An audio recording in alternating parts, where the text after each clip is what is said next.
We're going to talk about problem number 18 from the homework. We're going to read the graph. So this, you should always start by reading very carefully what's the graph given. So I'm giving you the graph of f of x. Okay, so everything you're going to try to understand is you're going to keep that in mind. It's a graph of f. Well, I'm looking for f of x being greater than 0. I'm talking about the height. This horizontal line is always the x-axis.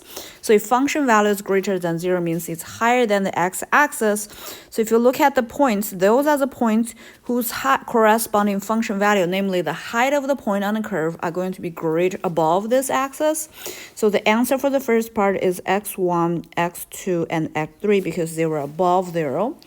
And if we look at the second problem, it asks you where the derivative is greater than 0. Derivative greater than 0 means the original function is increasing. So I'm talking about the upward trend, going up. This is going down, this is going down, this is going up. So I have 3 points having the upward trend. So when I read the graph of the original function, so it's x1, it's x2, and x5.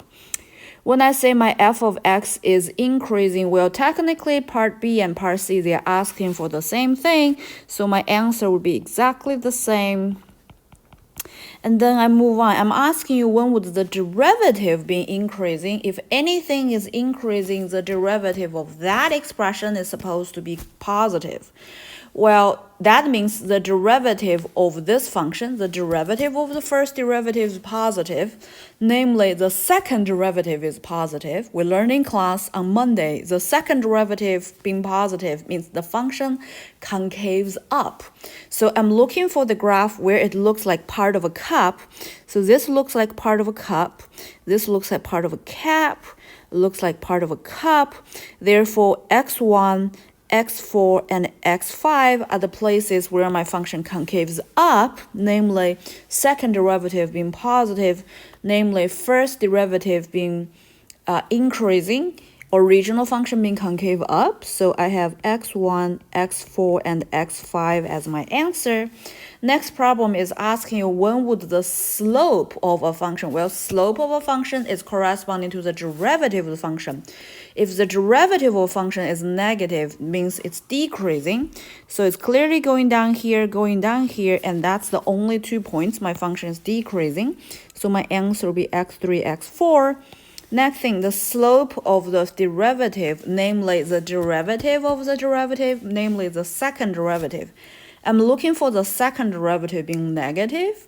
That means I'm looking for the original function being concave down.